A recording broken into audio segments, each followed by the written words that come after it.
ਜਮੀਲਾ ਨੇ ਖਤ ਦੀਆਂ 4 ਲਾਈਨਾਂ ਪੜ੍ਹੀਆਂ ਤੇ ਉਸਦੇ ਮੂੰਹੋਂ ਅਚਨਚੇਤ ਨਿਕਲ ਗਿਆ ਵਾਹ। ਫਿਰ ਬੇਰੁਖੀ ਦੇ ਲਾਪਰਵਾਹੀ ਭਰੀ ਮੁਸਕਰਾਹਟ ਉਸਦੇ ਚਿਹਰੇ ਉੱਤੇ ਵਿਖਰ ਗਈ ਤੇ ਉਹ ਖਤ ਪੜ੍ਹਦੀ ਰਹੀ।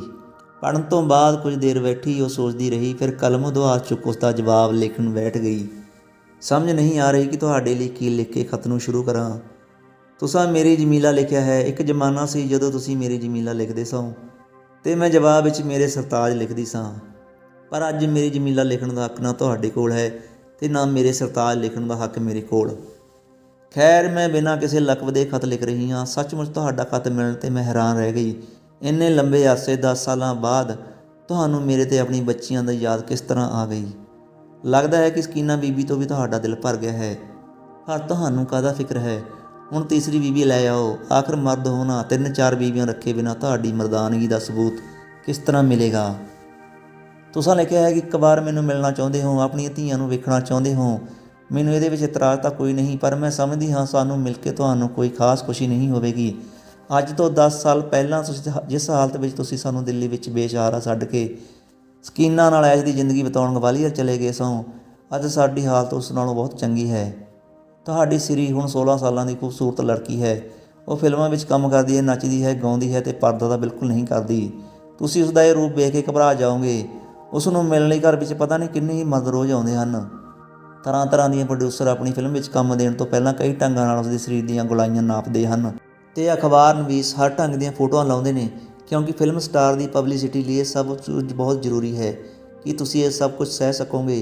ਅਤੇ ਹਾਂ, ਸਿਰੀ ਦਾ ਫਿਲਮੀ ਨਾਂ ਹੈ ਕਾਮਨੀ ਬੋਸ। ਇਹ ਤਾਂ ਤੁਸੀਂ ਜਾਣਦੇ ਹੀ ਹੋਵੋਗੇ, ਫਿਲਮਾਂ ਵਿੱਚ ਹਿੰਦੂ ਨਾਂ ਰੱਖਣ ਦਾ ਰਿਵਾਜ ਹੈ ਅਤੇ ਹੁਣ ਤਾਂ ਨਾਂ ਦੇ ਨਾਲ ਹਿੰਦੂ ਜਾਤ ਵੀ ਲਾਈ ਜਾਂਦੀ ਹੈ। ਅਤੇ ਸ਼ਹਿਨਾਜ਼, ਜਿਸ ਨੂੰ ਤੁਸੀਂ ਦੁੱਧ ਮੂੰਹ ਹੀ ਛੱਡ ਗਏ ਸੋ, ਹੁਣ 11 ਸਾਲਾਂ ਦੀ ਹੋ ਗਈ ਹੈ। ਸਕੂਲ ਵਿੱਚ ਪੜ੍ਹਦੀ ਵੀ ਹੈ ਅਤੇ ਸਰਜੂ ਮਹਾਰਾਜ ਤੋਂ ਡਾਂਸ ਵੀ ਸਿੱਖਦੀ ਹੈ। ਗੱਲਾਂ ਕਰਨ ਵੀ ਸਭ ਨੂੰ ਮਾਤ ਪਾ ਦਿੰਦੀ ਹੈ। 2-4 ਫਿਲਮਾਂ ਵਿੱਚ ਛੋਟੇ ਮੋਟੇ ਕੰਮ ਵੀ ਕਰ ਚੁੱਕੀ ਹੈ। ਲੋਕਾਂ ਦਾ ਕਹਿਣਾ ਹੈ ਕਿ ਇਹ ਚਮਕਦਾ ਸਿਤਾਰਾ ਬਣੇਗੀ। ਹਾਂ, ਅਤੇ ਰਹੀ ਮੇਰੀ ਗੱਲ, ਮੈਨੂੰ ਵੇਖ ਕੇ ਤਾਂ ਤੁਸੀਂ ਪਛਾਣ ਵੀ ਨਹੀਂ ਸਕੋਗੇ। ਤੁਹਾਡੀ ਜਮੀਲਾ ਤਾਂ ਪਰਾਏ ਮਰਦ ਦੀਆਂ ਛਾਇਆ ਵੀ ਨਹੀਂ ਸੀ ਵੇਖਦੀ। ਬੁਰਕੇ ਤੋਂ ਬਗੈਰ ਘਰੋਂ ਬਾਹਰ ਪੈਰ ਨਹੀਂ ਸੀ ਰੱਖਦੀ ਅਤੇ ਮੂੰਹ ਵਿੱਚ ਜ਼ੁਬਾਨ ਹੈ, ਇਹ ਤਾਂ ਤੁਸੀਂ ਵੀ ਨਹੀਂ ਸੀ ਜਾਣਦੇ। ਪਰ ਅੱਜ ਉਹ ਇਸ ਤਰ੍ਹਾਂ ਸ਼ਿੰਗਾਰ ਕਰਦੀ ਹੈ ਕਿ ਉਸਦੀ ਢਲਦੀ ਉਮਰ ਦੇ ਬਾਵਜੂਦ ਲੋਕ ਧੋਖਾ ਖਾ ਜਾਂਦੇ ਹਨ। ਸਿਰੀ ਨਾਲ ਸਟੂਡੀਓ ਜਾਂਦੀ ਹੈ। ਪਰਦਾ ਉਸ ਲਈ ਗੁਜ਼ਰੇ ਜ਼ਮਾਨੇ ਦੀ ਗੱਲ ਹੈ। ਤੁਸੀਂ ਸ਼ਾਇਦ ਨਹੀਂ ਜਾਣਦੇ ਕਿ ਫਿਲਮ ਲਾਈਨ ਵਿੱਚ ਬੜੇ ਬੜੇ ਚਲਾਕ ਆਦਮੀ ਹਨ, ਪਰ ਤੁਹਾਡੀ ਬੇਜ਼ਬਾਨ ਜਮੀਲਾ ਹੁਣ ਵੱਡੇ ਵੱਡੇ ਚਲਾਕ ਪ੍ਰੋਡਿਊਸਰਾਂ ਦੇ ਵੀ ਕੰਨ ਕੱਟ ਲੈਂਦੀ ਹੈ। ਅਤੇ ਅਖੀਰ ਵਿੱਚ ਤੁਹਾਨੂੰ ਦੱਸਦੀ ਹਾਂ ਅਨਵਰ ਬਾਰੇ। ਮਾਸੂਮ ਜਮੀਲਾ ਨੂੰ ਜਦੋਂ ਤੁਸੀਂ ਦੁਨੀਆ ਦੀ ਠੁਕਰਾਂ ਖਾਣ ਲਈ ਛੱਡ ਗਏ ਤਾਂ ਇਹ ਅਨਵਰ ਉਸ ਦਾ ਸਹਾਰਾ ਬਣਿਆ। ਉਹ ਗੋਰਾ ਸੁਨੱਖਾ ਨੌਜਵਾਨ ਸੀ, ਪਰ ਜ਼ਿੰਦਗੀ ਤੋਂ ਨਾ ਉਮੀਦ ਸੀ। ਕਈ ਸਾਲਾਂ ਤੋਂ ਬੰਬਈ ਦੀ ਫਿਲਮ ਲਾਈਨ ਵਿੱਚ ਆਪਣੀ ਕਿਸਮਤ ਅਜ਼ਮਾ ਰਿਹਾ ਸੀ, ਪਰ ਕਾਮਯਾਬੀ ਉਸ ਤੋਂ ਕਈ ਮੀਲ ਦੂਰ ਰਹੀ। ਉਨੀ ਦਿਨੀ ਉਹ ਕਿਸੇ ਕੰਮ ਦੇ ਸਿਲਸਿਲੇ ਵਿੱਚ ਦਿੱਲੀ ਆਇਆ। ਮੇਰੀ ਉਸ ਨਾਲ ਮੁਲਾਕਾਤ ਹੋ ਗਈ। ਮੇਰੀ ਹਾਲਤ ਦਾ ਪਤਾ ਲੱਗਾ ਤਾਂ ਉਸ ਮੇਰੇ ਅੱਗੇ ਵਿਆਹ ਦੀ ਤਜਵੀਜ਼ ਰੱਖੀ। ਉਸ ਵਕਤ ਮੈਨੂੰ ਹੈਰਾਨੀ ਹੋਈ ਸੀ ਕਿ ਇਹ ਇੰਨਾ ਖੂਬਸੂਰਤ ਨੌਜਵਾਨ ਭਲਾ ਮੇਰੇ ਵਰਗੀ ਬੇਸਹਾਰਾ 2 ਧੀਆਂ ਵਾਲੀ ਔਰਤ ਨਾਲ ਨਿਕਾਹ ਕਰਾਉਣ ਨੂੰ ਕਿਉਂ ਤਿਆਰ ਹੋਇਆ ਹੈ। ਪਰ ਹੌਲੀ ਹੌਲੀ ਮੈਂ ਸਭ ਸਮਝ ਗਈ। ਹਿੰਦੁਸਤਾਨ ਵਿੱਚ ਲੋਕ ਲੜਕੀਆਂ ਨੂੰ ਮੁਸੀਬਤ ਸਮਝਦੇ ਹਨ, ਖਾਸ ਕਰ ਬਿਨਾਂ ਬਾਪ ਦੀਆਂ ਲੜਕੀਆਂ ਤਾਂ ਬਿਲਕੁਲ ਨਹੀਂ ਪਾਉਂਦੀਆਂ। ਪਰ ਅਨਵਰ ਦੀਆਂ ਅਨੁਭਵੀ ਨਿਗਾਹਾਂ ਜਾਣਦੀਆਂ ਸਨ ਕਿ ਫਿਲਮ ਲਾਈਨ ਵਿੱਚ ਇਹੋ ਬਦਨਸੀਬ ਲੜਕੀਆਂ ਸੋਨੇ ਦੇ ਆਂਡੇ ਦੇਣ ਵਾਲੀਆਂ ਕੁੱਕੜੀਆਂ ਵਿੱਚ ਬਦਲੀਆਂ ਜਾ ਸਕਦੀਆਂ ਹਨ। ਮੇਰੇ ਨਾਲ ਵਿਆਹ ਕਰਨ ਦੀ ਸ਼ਾਇਦ ਇਹੋ ਵਜ੍ਹਾ ਹੋਵੇ ਅਤੇ ਮਕਸਦ ਵਿੱਚ ਉਹ ਕਾਮਯਾਬ ਵੀ ਹੋਇਆ ਹੈ। ਅੱਜ ਉਹ ਸਿਰੀ ਅਤੇ ਸ਼ਹਿਨਾਜ਼ ਜਿਹੀਆਂ ਲੜਕੀਆਂ ਦਾ ਬਾਪ ਹੈ ਜੋ ਸੈਂਕੜੇ ਰੁਪਏ ਕਮਾਉਂਦੀਆਂ ਹਨ। ਕੱਲ੍ਹ ਹਜ਼ਾਰਾਂ ਕਮਾਉਣਗੀਆਂ ਅਤੇ ਖੁਦਾ ਨਾ ਚਾਹਿਆ ਤਾਂ ਉਹਨਾਂ ਦਾ ਪੈਰ ਲੱਖਾਂ ਵਿੱਚ ਵੀ ਪਵੇਗਾ। ਇੰਨਾ ਮੈਂ ਜ਼ਰੂਰ ਕਹਾਂਗੀ ਕਿ ਅਨਵਰ ਨੇ ਭਾਵੇਂ ਕਿਸੇ ਵੀ ਖੁਦਗਰਜ਼ੀ ਨਾਲ ਸ਼ਾਦੀ ਕੀਤੀ ਹੋਵੇ, ਪਰ ਨਿਰਾ ਖੁਦਗਰਜ਼ ਨਹੀਂ ਰਿਹਾ। ਸਿਰੀ ਅਤੇ ਸ਼ਹਿਨਾਜ਼ ਨੂੰ ਧੀਆਂ ਦੀ ਤਰ੍ਹਾਂ ਪਿਆਰ ਕਰਦਾ ਹੈ ਅਤੇ ਦੋਵੇਂ ਲੜਕੀਆਂ ਉਹਨੂੰ ਬਾਪ ਹੀ ਸਮਝਦੀਆਂ ਹਨ। ਮੈਂ ਤਾਂ ਉਸਦੇ ਇੱਕ ਪੁੱਤਰ ਦੀ ਮਾਂ ਵੀ ਹਾਂ। ਅਨੀਸ 5 ਸਾਲ ਦਾ ਹੋਣ ਵਾਲਾ ਹੈ। ਇਹ ਸਭ ਕੁਝ ਜਾਣ ਕੇ ਵੀ ਤੁਸੀਂ ਇੱਥੇ ਆਉਣਾ ਚਾਹੋਗੇ, ਪਰ ਜੇ ਆਉਣਾ ਚਾਹੋ ਤਾਂ ਮੈਨੂੰ ਕੋਈ ਇਤਰਾਜ਼ ਨਹੀਂ। ਇੱਕ ਗੱਲ ਤੁਹਾਨੂੰ ਜ਼ਰੂਰ ਦੱਸ ਦਿਆਂ, ਤੁਹਾਡੀਆਂ ਧੀਆਂ ਅੱਗੇ ਮੈਂ ਇਹ ਨਹੀਂ ਜ਼ਾਹਰ ਹੋਣ ਦਿਆਂਗੀ ਕਿ ਤੁਸੀਂ ਉਹਨਾਂ ਦੇ ਬਾਪ ਹੋ। ਹੋਰ ਕੀ ਲਿਖਾਂ। ਕਿਸੇ ਜ਼ਮਾਨੇ ਦੀ ਤੁਹਾਡੀ ਜਮੀਲਾ। ਖਤ ਲਿਖ ਕੇ ਜਮੀਲਾ ਬੇਫਿਕਰ ਹੋ ਗਈ। ਇਹੋ ਜਿਹਾ ਖਤ ਪੜ੍ਹ ਕੇ ਵੀ ਯੂਨਸ ਉਹਨੂੰ ਅਤੇ ਉਸਦੀਆਂ ਲੜਕੀਆਂ ਨੂੰ ਮਿਲ ਨਾ ਸਕਦਾ ਹੈ, ਇਸ ਗੱਲ ਦੀ ਉਹਨੂੰ ਜ਼ਰਾ ਵੀ ਉਮੀਦ ਨਹੀਂ ਸੀ। ਪਰ ਉਸਦੀ ਹੈਰਾਨੀ ਦੀ ਕੋਈ ਹੱਦ ਨਾ ਰਹੀ ਜਦੋਂ ਹਫ਼ਤੇ ਬਾਅਦ ਵੇਖਿਆ ਕਿ 10 ਸਾਲ ਪਹਿਲਾਂ ਦੇ ਯੂਨਸ ਦੀ ਹਲਕੀ ਹਲਕੀ ਪਛਾਣ ਕਰਾਉਣ ਵਾਲਾ ਕਾਲਾ, ਬਿਮਾਰ ਅਤੇ ਬੁੱਢਾ ਜਿਹਾ ਆਦਮੀ ਉਸਦੇ ਦਰਵਾਜ਼ੇ ਉੱਤੇ ਖੜ੍ਹਾ ਸੀ। ਉਸ ਵਕਤ ਜਮੀਲਾ ਘਰ ਵਿੱਚ ਇਕੱਲੀ ਸੀ। ਅਨਵਰ ਸਿਰੀ ਨੂੰ ਲੈ ਕੇ ਸ਼ੂਟਿੰਗ ਲਈ ਗਿਆ ਹੋਇਆ ਸੀ ਅਤੇ ਸ਼ਹਿਨਾਜ਼ ਅਤੇ ਅਨੀਸ ਸਕੂਲ ਗਏ ਸਨ। ਨਹਾ ਧੋ ਕੇ ਯੂਨਸ ਬੈਠਕ ਵਿੱਚ ਆਇਆ। ਨਜ਼ਰਾਂ ਨੇ ਇੱਕ ਇੱਕ ਚੀਜ਼ ਨੂੰ ਦੇਖਿਆ। ਸੋਫਾ ਸੈੱਟ, ਰੇਸ਼ਮੀ ਪਰਦੇ, ਰੇਡੀਓ, ਫੁੱਲਦਾਨ ਅਤੇ ਹੋਰ ਤਰ੍ਹਾਂ ਤਰ੍ਹਾਂ ਦੀਆਂ ਚੀਜ਼ਾਂ ਜਿਹੜੀਆਂ ਵੱਡੇ ਲੋਕਾਂ ਦੀ ਦੁਨੀਆ ਦਾ ਅੰਗ ਸਮਝ ਕੇ ਕਦੀ ਆਪਣੀਆਂ ਕਲਪਨਾ ਵਿੱਚ ਉਸਨੇ ਦਾਖਲ ਨਹੀਂ ਸਨ ਹੋਣ ਦਿੱਤੀਆਂ। ਫਿਰ ਉਹ ਉੱਠ ਕੇ ਕੰਧਾਂ ਉੱਤੇ ਲੱਗੀਆਂ ਤਸਵੀਰਾਂ ਵੇਖਣ ਲੱਗਾ। ਇੱਕ ਬਹੁਤ ਹੀ ਸੋਹਣੀ ਲੜਕੀ ਦੀਆਂ ਤਸਵੀਰਾਂ ਲੱਗੀਆਂ ਹੋਈਆਂ ਸਨ। ਇੱਕ ਤਸਵੀਰ ਵਿੱਚ ਉਸਨੇ ਵਾਲਾਂ ਨੂੰ ਕਾਲੀ ਘਟਾ ਦੇ ਰੂਪ ਵਿੱਚ ਬਿਖਰਾਇਆ ਹੋਇਆ ਸੀ ਤੇ ਉਸ ਵਿੱਚੋਂ ਲੜਕੀ ਦਾ ਚਿਹਰਾ ਸੱਚਮੁੱਚ ਚੰਨ ਵਰਗਾ ਲੱਗਦਾ ਸੀ। ਦੂਜੀ ਤਸਵੀਰ ਵਿੱਚ ਉਹ ਕੱਸੀ ਹੋਈ ਪੈਂਟ ਤੇ ਅੱਧੀਆਂ ਬਾਹਾਂ ਵਾਲੀ ਕਮੀਜ਼ ਪਾਈ ਹੋਈ ਹੱਸਦੀ ਹੋਈ ਕਿਸੇ ਅੰਗਰੇਜ਼ੀ ਡਾਂਸ ਦਾ ਪੋਜ ਬਣਾ ਰਹੀ ਸੀ। ਤਸਵੀਰ ਵਿੱਚ ਉਸ ਦਾ ਅੰਗ ਉੱਭਰਿਆ ਹੋਇਆ ਨਜ਼ਰ ਆ ਰਿਹਾ ਸੀ। ਤੀਜੀ ਤਸਵੀਰ ਵਿੱਚ ਉਹ ਜ਼ਮੀਨ ਉੱਤੇ ਅਰਕਾ ਟਿਕਾ ਕੇ ਬੈਠੀ ਸੀ। ਵਾਲ ਖਿਲੇ ਹੋਏ ਸਨ ਤੇ ਗਿੱਲੀਆਂ ਅੱਖਾਂ ਵਿੱਚ ਅਥਰੂ ਬਹਿ ਕੇ ਗੱਲਾਂ ਉੱਤੇ ਆ ਟਿਕੇ ਸਨ। ਜਾਣਦੇ ਹੋ ਕਿਸ ਦੀਆਂ ਤਸਵੀਰਾਂ ਹਨ? ਪਿੱਛੋਂ ਦੀ ਜਮੀਲਾ ਮੇਜ਼ ਉੱਤੇ ਚਾਹ ਰੱਖਦੀ ਹੋਈ ਪੁੱਛਣ ਲੱਗੀ। ਯੂਨਸ ਨੇ ਉਸ ਵੱਲ ਦੇਖਿਆ ਤੇ ਚੁੱਪ ਰਿਹਾ। ਸ਼ਾਇਦ ਉਸਨੇ ਆਪਣੀ ਖਾਮੋਸ਼ੀ ਤੋਂ ਇਹ ਜਤਾਇਆ ਕਿ ਇਹ ਤਸਵੀਰਾਂ ਕਿਸ ਦੀਆਂ ਹਨ। ਇਹ ਜਾਣ ਕੇ ਉਹਨੂੰ ਵੱਧ ਹੈਰਾਨੀ ਨਹੀਂ ਹੋਵੇਗੀ। ਪਛਾਣ ਸਕਦੇ ਹੋ ਆਪਣੀ ਸ਼ੀਰੀ ਨੂੰ? ਜਮੀਲਾ ਨੇ ਫਿਰ ਪੁੱਛਿਆ ਤੇ ਯੂਨਸ ਫਿਰ ਚੁੱਪ ਰਿਹਾ, ਜਿਸ ਤਰ੍ਹਾਂ ਉਹਨੂੰ ਕਿਹਾ ਹੋਵੇ ਇਹ ਉਸਦੀ ਕਲਪਨਾ ਤੋਂ ਪਰੇ ਦੀ ਗੱਲ ਨਹੀਂ। ਉਸਨੇ ਇੱਕ ਨਜ਼ਰ ਫਿਰ ਉਹਨਾਂ ਤਸਵੀਰਾਂ ਤੇ ਮਾਰੀ ਤੇ ਚਾਹ ਪੀਣ ਲੱਗਾ। ਸਾਹਮਣੇ ਸ਼ਹਿਨਾਜ਼ ਸਕੂਲੋਂ ਆਈ ਤਾਂ ਯੂਨਸ ਸੋਫੇ ਉੱਤੇ ਲੱਤਾਂ ਫੈਲਾ ਕੇ ਬੀੜੀ ਪੀ ਰਿਹਾ ਸੀ। ਉਹ ਉਹਨੂੰ ਘੂਰਦੀ ਹੋਈ ਮਾਂ ਦੇ ਕਮਰੇ ਵਿੱਚ ਚਲੀ ਗਈ ਤੇ ਕਹਿਣ ਲੱਗੀ, ਅੰਮੀ ਇਹ ਬੁੱਢਾ ਕੌਣ ਹੈ? ਬੀੜੀ ਦੀ ਸਵਾਹ ਨਾਲ ਸਾਰਾ ਫਰਸ਼ ਖਰਾਬ ਕਰ ਦਿੱਤਾ ਹੈ। ਜਮੀਲਾ ਨੇ ਸ਼ਹਿਨਾਜ਼ ਵੱਲ ਵੇਖ ਕੇ ਅੱਖਾਂ ਚੁੱਕ ਕੇ ਵੇਖਿਆ। ਕਹਿਣ ਲੱਗੀ, ਸਾਡੇ ਮਹਿਮਾਨ ਨੇ ਬੇਟਾ, ਜਾ ਦੇਖ ਐਸ਼ ਟਰੇ ਕਿਧਰੇ ਇੱਧਰ ਉੱਧਰ ਰੱਖੀ ਹੋਵੇਗੀ, ਲੱਭ ਕੇ ਉਹਨਾਂ ਕੋਲ ਰੱਖਾ। ਸ਼ਹਿਨਾਜ਼ ਨੇ ਟਰੇ ਯੂਨਸ ਦੇ ਸਾਹਮਣੇ ਰੱਖ ਦਿੱਤੀ ਤੇ ਬਿਨਾਂ ਕੁਝ ਆਖੇ ਘੂਰਦੀ ਹੋਈ ਵਾਪਸ ਆ ਗਈ। ਯੂਨਸ ਲਲਚਾਈਆਂ ਨਜ਼ਰਾਂ ਨਾਲ ਉਹਨੂੰ ਵੇਖਦਾ ਰਿਹਾ। ਫਿਰ ਸਿਰੀ ਤੇ ਅਨਵਰ ਆ ਗਏ। ਯੂਨਸ ਨੇ ਵੇਖਿਆ ਇਹ ਉਹ ਲੜਕੀ ਹੈ ਜਿਹਦੀਆਂ ਇੰਨੀਆਂ ਤਸਵੀਰਾਂ ਕਮਰੇ ਵਿੱਚ ਲੱਗੀਆਂ ਹੋਈਆਂ ਹਨ। ਫਿਰ ਉਸ ਦੀਆਂ ਅੱਖਾਂ ਅੱਗੇ 5-6 ਸਾਲ ਦੀ ਸਿਰੀ ਘੁੰਮਣ ਲੱਗੀ ਜੋ ਗੰਦੀ ਜਿਹੀ ਫਰਾਕ ਪਾਈ ਅੱਬਾ ਕਹਿ ਕੇ ਉਹਦੀਆਂ ਲੱਤਾਂ ਨਾਲ ਚੰਬੜ ਜਾਂਦੀ ਸੀ।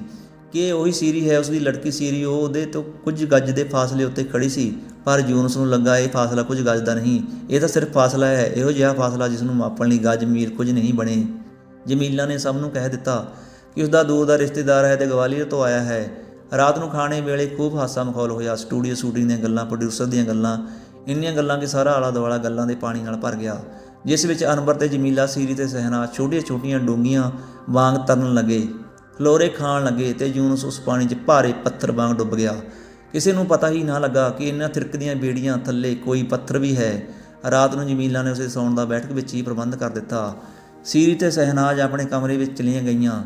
ਅਨਵਰ, ਜਮੀਲਾ ਤੇ ਅਨੀਸ ਆਪਣੇ ਕਮਰੇ ਵਿੱਚ ਸੌਂ ਗਏ ਤੇ ਯੂਨਸ ਬੈਠਕ ਵਿੱਚ ਲੇਟਿਆ ਸੀਰੀ ਦੀਆਂ ਤਸਵੀਰਾਂ ਵੇਖਦਾ ਰਿਹਾ। ਉਹ ਸੋਚਦਾ ਰਿਹਾ ਕਿੰਨੀ ਖੂਬਸੂਰਤ ਹੈ ਸੀਰੀ, ਕਿੰਨੀ ਪਿਆਰੀ ਲੱਗਦੀ ਹੈ ਸ਼ਹਿਨਾਜ਼, ਪਰ ਉਸ ਦੀਆਂ ਧੀਆਂ ਨਹੀਂ। ਉਸਦੀ ਇੱਕ ਧੀ ਸੀ, ਗੰਦੇ ਫਰਾਕ ਵਾਲੀ, ਸਾਵਲੀ ਜਿਹੀ, ਜਿਹਦੇ ਹੱਥ ਹਮੇਸ਼ਾ ਮਿੱਟੀ ਨਾਲ ਭਰੇ ਰਹਿੰਦੇ ਸਨ ਤੇ ਜੋ ਵੇਖਦੇ ਹੀ ਅੱਬਾ ਕਹਿ ਕੇ ਉਹਦੇ ਨਾਲ ਚੰਬੜ ਜਾਂਦੀ ਸੀ।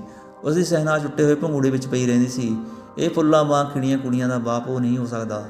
ਇਹਨਾਂ ਦਾ ਬਾਪ ਤਾਂ ਅਨਵਰ ਹੀ ਹੈ, ਉਹ ਗੋਰਾ ਸਿਹਤਮੰਦ ਤੇ ਰੀਅਸ ਲੱਗਣ ਵਾਲਾ ਅਨਵਰ। ਸੀਰੀ ਤੇ ਸ਼ਹਿਨਾਜ਼ ਨੇ ਉਸ ਨਾਲ ਇੱਕ ਗੱਲ ਵੀ ਨਹੀਂ ਕੀਤੀ। ਯੂਨਸ ਨੇ ਕਈ ਵਾਰੀ ਉਹਨਾਂ ਨਾਲ ਬੋਲਣਾ ਚਾਹਿਆ, ਕੋਈ ਗੱਲ ਕਰਨੀ ਚਾਹੀ, ਪਰ ਉਹ ਤਿਲਕਣੀਆਂ ਮੱਛੀਆਂ ਵਾਂਗ ਹੱਥੋਂ ਵਿੱਚੋਂ ਫਿਸਲਦੀਆਂ ਰਹੀਆਂ ਤੇ ਯੂਨਸ ਉਹਨਾਂ ਹੱਥੋਂ ਛੁੱਟੇ ਹੋਏ ਗੈਸ ਦੇ ਗੁਬਾਰੇ ਵਾਂਗ ਵੇਖਦਾ ਰਿਹਾ। 10 ਸਾਲ ਪਹਿਲਾਂ ਉਸਦੇ ਛੋਟੇ ਜਿਹੇ ਘਰ ਵਿੱਚ ਇਹ ਜਮੀਲਾ, ਇਹੀ ਸੀਰੀ ਤੇ ਇਹੀ ਸ਼ਹਿਨਾਜ਼ ਸਨ, ਪਰ ਘਰ ਦੀਆਂ ਇੱਕ-ਇੱਕ ਚੀਜ਼, ਇੱਕ-ਇੱਕ ਗੱਲ, ਇੱਕ-ਇੱਕ ਸਾਹ ਤੱਕ ਉਹਦੇ ਨਾਲ ਬੰਨਿਆ ਹੋਇਆ ਸੀ। ਅੱਜ ਇਸ ਘਰ ਵਿੱਚ ਉਹ ਹੈ, ਜਮੀਲਾ ਹੈ, ਸੀਰੀ ਸ਼ਹਿਨਾਜ਼ ਹਨ, ਪਰ ਬੰਧਨਾਂ ਦਾ ਇੱਕ ਧਾਗਾ ਵੀ ਉਸਦੇ ਆਸੇ-ਪਾਸੇ ਨਹੀਂ। ਅੰਮੀ, ਉਹ ਬੁੱਢਾ ਫਿਰ ਫਰਸ਼ ਖਰਾਬ ਕਰ ਰਿਹਾ ਹੈ, ਸ਼ਹਿਨਾਜ਼ ਜਮੀਲਾ ਨੂੰ ਕਹਿਣ ਲੱਗੀ। ਐਸ਼ ਟਰੇ ਕੋਲ ਪਈਏ, ਫਿਰ ਵੀ ਉਸਦੀ ਬੀੜੀ ਦੀ ਸਵਾਹ ਫਰਸ਼ ਉੱਤੇ ਡਿੱਗ ਰਹੀ ਏ। ਜਮੀਲਾ ਨੂੰ ਸ਼ਹਿਨਾਜ਼ ਦੀ ਗੱਲ ਚੁਭੀ। ਬੇਟਾ, ਮਹਿਮਾਨ ਨੂੰ ਇਸ ਤਰ੍ਹਾਂ ਨਹੀਂ ਕਹੀਦਾ, ਕੋਈ ਗੱਲ ਨਹੀਂ, ਫਰਸ਼ ਸਾਫ਼ ਹੋ ਜਾਏਗਾ। ਸੀਰੀ ਸਟੂਡੀਓ ਜਾਣ ਲਈ ਤਿਆਰ ਹੋ ਗਈ ਸੀ। ਬੈਠਕ ਵਿੱਚ ਆ ਕੇ ਅਲਮਾਰੀ ਵਿੱਚ ਉਸਨੇ ਚੂੜੀਆਂ ਦਾ ਡੱਬਾ ਕੱਢਿਆ ਤੇ ਆਪਣੀ ਸਾੜੀ ਨਾਲ ਮੈਚ ਕਰਦੀਆਂ ਚੂੜੀਆਂ ਚਾਟਣ ਲੱਗੀ। ਯੂਨਸ ਇੱਕ ਟੱਕ ਉਹਦੇ ਵੱਲ ਵੇਖਦਾ ਰਿਹਾ। ਉਹਦਾ ਦਿਲ ਕੀਤਾ ਉਹ ਸੀਰੀ ਨੂੰ ਬੇਟੀ ਕਹਿ ਕੇ ਬੁਲਾਏ, ਉਹਨੂੰ ਆਪਣੇ ਕੋਲ ਬਿਠਾ ਲਵੇ, ਉਸ ਨਾਲ ਕੁਝ ਗੱਲਾਂ ਕਰੇ, ਪਰ ਉਹਨੂੰ ਲੱਗਾ ਇਹ ਕੰਮ ਬਹੁਤ ਹੀ ਮੁਸ਼ਕਲ ਹੈ, ਓਨਾ ਹੀ ਮੁਸ਼ਕਲ ਜਿੰਨਾ ਕਿਸੇ ਮੂਲੀ ਜਿਹੇ ਸਿਪਾਹੀ ਦਾ ਕਿਸੇ ਸ਼ਹਿਜ਼ਾਦੀ ਨੂੰ ਬੁਲਾਉਣਾ। ਉਹ ਬੈਠਾ ਹਿੰਮਤ ਇਕੱਠੀ ਕਰਦਾ ਰਿਹਾ। ਇੰਨੇ ਨੂੰ ਸੀਰੀ ਚੂੜੀਆਂ ਪਾ ਕੇ ਮੁੜੀ। ਯੂਨਸ ਨੇ ਉਹਨੂੰ ਇੱਕ ਟੱਕ ਵੇਖ ਰਿਹਾ ਸੀ। ਸੀਰੀ ਦੀ ਨਜ਼ਰ ਉਸਦੀ ਨਜ਼ਰ ਨਾਲ ਮਿਲੀ। ਯੂਨਸ ਦੀਆਂ ਅੱਖਾਂ ਵਿੱਚ ਪਿਆਰ ਉਮੜ ਆਇਆ। ਸ਼ਾਇਦ ਉਹ ਪਿਆਰ ਦਾ ਕੁਝ ਅਹਿਸਾਸ ਸੀਰੀ ਨੂੰ ਵੀ ਹੋਇਆ ਤੇ ਉਹ ਮੁਸਕਰਾ ਪਈ। ਸੀਰੀ ਦੀ ਮੁਸਕਰਾਹਟ ਯੂਨਸ ਦੀ ਨਸ-ਨਸ ਵਿੱਚ ਬਿਜਲੀ ਬਣ ਕੇ ਦੌੜ ਗਈ। ਇਹ ਦੁਰਲਭ ਸੁਗਾਤ ਪਾ ਕੇ ਉਹਦਾ ਦਿਲ ਤੇਜ਼ੀ ਨਾਲ ਧੜਕ ਪਿਆ। ਝੂੜੀਆਂ ਭਰੇ ਚਿਹਰੇ ਉੱਤੇ ਖੁਸ਼ੀ ਦੀ ਲਹਿਰ ਦੌੜ ਗਈ। ਉਸਦੇ ਮੂੰਹ ਨਿਕਲਿਆ, ਸਵੇਰੇ ਸਵੇਰੇ ਕਿੱਥੇ ਜਾਣ ਦੀ ਤਿਆਰੀ ਹੋ ਗਈ ਬੇਟਾ? ਤੇ ਫਿਰ ਘਬਰਾਹਟ ਉਹਦੇ ਚਿਹਰੇ 'ਤੇ ਫੈਲ ਗਈ। ਲੱਗਾ ਉਹਨੇ ਕੋਈ ਬਹੁਤ ਵੱਡੀ ਗਲਤ ਗੱਲ ਕਹਿ ਦਿੱਤੀ ਸੀ। ਸੀਰੀ ਉਸੇ ਤਰ੍ਹਾਂ ਮੁਸਕਰਾਉਂਦੀ ਹੋਈ ਬੋਲੀ, ਸਟੂਡੀਓ ਉੱਤੇ ਜਾ ਰਹੀ ਹਾਂ, ਤੇ ਉਹ ਕਮਰੇ ਵਿੱਚੋਂ ਬਾਹਰ ਚਲੀ ਗਈ। ਯੂਨਸ ਨੂੰ ਲੱਗਾ ਜਿਵੇਂ ਠੰਡੇ ਪਾਣੀ ਦੀਆਂ ਕੁਝ ਬੂੰਦਾਂ ਉਸਦੇ ਤਿਰਹਾਏ ਮੂੰਹ ਵਿੱਚ ਪੈ ਗਈਆਂ ਸਨ। ਉਹ ਉੱਠਿਆ ਤੇ ਇੱਧਰ ਉੱਧਰ ਟਹਿਲਣ ਲੱਗਾ। ਫਿਰ ਉਹ ਸੀਰੀ ਦੀ ਤਸਵੀਰ ਦੇ ਸਾਹਮਣੇ ਰੁਕ ਕੇ ਉਸਨੂੰ ਵੇਖਣ ਲੱਗਾ। ਉੱਥੋਂ ਹਟ ਕੇ ਦੂਜੀ ਤਸਵੀਰ ਦੇ ਸਾਹਮਣੇ ਖੜਾ ਹੋ ਗਿਆ। ਫਿਰ ਉਹੀ ਕਿੰਨੀ ਹੀ ਦੇਰ ਤੀਜੀ ਨੂੰ ਵੇਖਦਾ ਰਿਹਾ। ਤੀਜੀ ਤਸਵੀਰ ਦੇਖ ਚੁੱਕਾ ਤਾਂ ਫਿਰ ਪਹਿਲੀ ਦੇ ਸਾਹਮਣੇ ਆ ਕੇ ਖੜਾ ਹੋ ਗਿਆ। ਫਿਰ ਦੂਜੀ, ਫਿਰ ਤੀਜੀ। ਉਸਨੇ ਤਸਵੀਰਾਂ ਦੇ ਕਈ ਚੱਕਰ ਲਾ ਛੱਡੇ। ਉਹਨੂੰ ਲੱਗਾ ਕਿ ਠੰਡੇ ਪਾਣੀ ਦੀਆਂ ਬੂੰਦਾਂ ਦਾ ਸਵਾਦ ਉਸਦੇ ਮੂੰਹ ਵਿੱਚ ਵੱਧ ਗਿਆ ਸੀ। ਉਹ ਅਲਮਾਰੀ ਕੋਲ ਜਾ ਕੇ ਖੜਾ ਹੋ ਗਿਆ। ਅਲਮਾਰੀ ਉੱਤੇ ਕੁਝ ਕਿਤਾਬਾਂ ਪਈਆਂ ਸਨ। ਉਹ ਉਹਨਾਂ ਨੂੰ ਚੁੱਕ ਕੇ ਵੇਖਣ ਲੱਗਾ। ਕਿਤਾਬ ਉੱਤੇ ਸ਼ਹਿਨਾਜ਼ ਦਾ ਨਾਂ ਲਿਖਿਆ ਹੋਇਆ ਸੀ। ਉਹ ਸੋਫੇ 'ਤੇ ਬੈਠ ਕੇ ਉਸਦੇ ਸਫ਼ੇ ਪਲਟਾਉਣ ਲੱਗਾ। ਇਹ ਬੁੱਢੇ ਮੇਰੀ ਕਿਤਾਬ ਕਿਉਂ ਚੁੱਕੀ ਏ? ਯੂਨਸ ਨੇ ਹੈਰਾਨ ਹੋ ਕੇ ਤਾਂ ਵੇਖਿਆ। ਸਾਹਮਣੇ ਗੁੱਸੇ ਵਿੱਚ ਲਾਲ ਪੀਲੀ ਹੋਈ ਸ਼ਹਿਨਾਜ਼ ਖੜੀ ਸੀ। ਅੰਮੀ ਵੇਖੋ ਨਾ, ਇਹ ਬੁੱਢਾ ਮੇਰੀਆਂ ਕਿਤਾਬਾਂ ਖਰਾਬ ਕਰ ਰਿਹਾ ਹੈ। ਸ਼ਹਿਨਾਜ਼ ਰੋਂਦੀ ਆਵਾਜ਼ ਵਿੱਚ ਮਾਂ ਦੇ ਕਮਰੇ ਵਿੱਚ ਆਈ। ਯੂਨਸ ਘਬਰਾਇਆ ਹੋਇਆ ਵੇਖ ਰਿਹਾ ਸੀ। ਸ਼ਹਿਨਾਜ਼ ਰੋਣੀ ਆਵਾਜ਼ ਵਿੱਚ ਬੋਲ ਪਈ, ਦੇਖੋ ਨਾ ਇਹ ਬੁੱਢਾ। ਚੁੱਪ ਬਦਤਮੀਜ਼, ਜਮੀਲਾ ਗਰਜ ਕੇ ਬੋਲੀ। ਆਪਣੇ ਬਾਪ ਨੂੰ ਇਸ ਤਰ੍ਹਾਂ ਕਹਿੰਦਿਆਂ ਤੈਨੂੰ ਸ਼ਰਮ ਨਹੀਂ ਆਉਂਦੀ? ਬਾਪ ਸ਼ਬਦ ਸਾਰੇ ਕਮਰੇ ਵਿੱਚ ਬਿਜਲੀ ਵਾਂਗ ਗਰਜ ਉੱਠਿਆ। ਜਮੀਲਾ ਦੀ ਸੁੱਧ ਬੁੱਧ ਮਾਰੀ ਗਈ। ਇਹ ਉਹਦੇ ਮੂੰਹ ਕੀ ਨਿਕਲ ਗਿਆ ਸੀ? ਯੂਨਸ ਨੂੰ ਲੱਗਾ ਕਿ ਕਿੱਧਰੋਂ ਉੱਡਦਾ ਹੋਇਆ ਸ਼ਬਦ ਆਇਆ, ਉਸਦੇ ਕੰਨਾਂ ਨਾਲ ਟਕਰਾਇਆ ਤੇ ਉਹਨੂੰ ਸਮੁੰਦਰ ਵਿੱਚ ਡੂਬ ਕੇ ਕਿਧਰੇ ਚਲਾ ਗਿਆ ਸੀ। ਤੇ ਸ਼ਹਿਨਾਜ਼ ਹੱਕੀ ਬੱਕੀ ਹੋ ਕੇ ਕਟਕ ਵੇਖ ਰਹੀ ਸੀ, ਕਦੀ ਯੂਨਸ ਵੱਲ ਤੇ ਕਦੀ ਜਮੀਲਾ ਵੱਲ।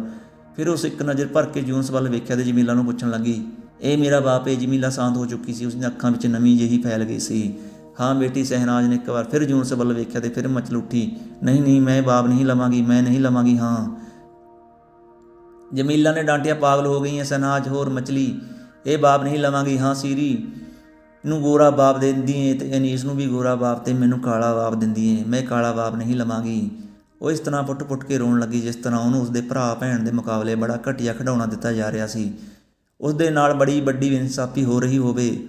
ਉਹਨੇ ਯੂਨਸ ਦੇ ਹੱਥੋਂ ਕਿਤਾਬ ਖੋਹ ਲਈ ਤੇ ਰੋਂਦੀ ਹੋਈ ਕਮਰੇ ਵਿੱਚੋਂ ਚਲੀ ਗਈ। ਕਮਰੇ ਦੀ ਹਵਾ ਦਾ ਬੋਝ ਵੱਧ ਕੇ ਜਮੀਲਾ ਯੂਨਸ ਉੱਤੇ ਹਾਵੀ ਹੋ ਗਿਆ। ਉਹ ਸੁੰਨ ਜਿਹਾ ਹੋ ਗਿਆ। ਫਿਰ ਜਮੀਲਾ ਚੁੱਪਚਾਪ ਕੁਰਸੀ ਉੱਤੇ ਬੈਠ ਗਈ ਸੀ, ਪਰ ਦੋਵਾਂ ਵਿੱਚ ਕੋਈ ਕੁਝ ਨਾ ਬੋਲਿਆ ਤੇ ਕਿੰਨੀ ਦੇਰ ਉਹ ਇਸ ਤਰ੍ਹਾਂ ਬੈਠੇ ਰਹੇ। ਗਵਾਲੀਅਰ ਜਾਣ ਵਾਲੀ ਗੱਡੀ ਕਿੰਨੇ ਵਜੇ ਮਿਲੇਗੀ? ਯੂਨਸ ਨੇ ਪੁੱਛਿਆ। 50 ਮੀਲ ਤਾਂ ਤਕਰੀਬਨ 3 ਵਜੇ ਚੱਲਦੀ ਹੈ ਤੇ ਪਠਾਨਕੋਟ ਸ਼ਾਇਦ ਰਾਤ ਦੇ 10 ਵਜੇ ਚੱਲਦੀ ਹੈ। ਜਮੀਲਾ ਦਾ ਸੰਖੇਪ ਜਿਹਾ ਜਵਾਬ ਸੀ। ਫਿਰ ਦੋਹਾਂ ਦੀ ਨਜ਼ਰ ਇੱਕੋ ਵਕਤ ਕਮਰੇ ਵਿੱਚ ਲੱਗੀ ਘੜੀ ਵੱਲ ਉੱਠੀ। 10:15 ਵਜੇ ਸਨ। ਘੜੀ ਤੋਂ ਹਟ ਕੇ ਦੋਹਾਂ ਦੀਆਂ ਨਜ਼ਰਾਂ ਨੇ ਇੱਕ ਦੂਸਰੇ ਨੂੰ ਵੇਖਿਆ। ਯੂਨਸ ਦੀਆਂ ਨਜ਼ਰਾਂ ਨੇ ਕਿਹਾ, ਮੈਨੂੰ 50 ਮੀਲ ਮਿਲ ਸਕਦੀ ਹੈ। ਜਮੀਲਾ ਦੀ ਨਜ਼ਰ ਨੇ ਕਿਹਾ, ਤੁਹਾਨੂੰ 50 ਮੀਲ ਮਿਲ ਸਕਦੀ ਹੈ। ਦੋਸਤੋ, ਤੁਹਾਨੂੰ ਇਹ ਕਹਾਣੀ ਕਿਵੇਂ ਲੱਗੀ? ਚੈਨਲ ਨੂੰ ਸਬਸਕ੍ਰਾਈਬ ਜ਼ਰੂਰ ਕਰ ਲੈਣਾ। ਧੰਨਵਾਦ ਜੀ। ਵਾਹਿਗੁਰੂ ਜੀ ਕਾ ਖਾਲਸਾ, ਵਾਹਿਗੁਰੂ ਜੀ ਕੀ ਫਤਿਹ।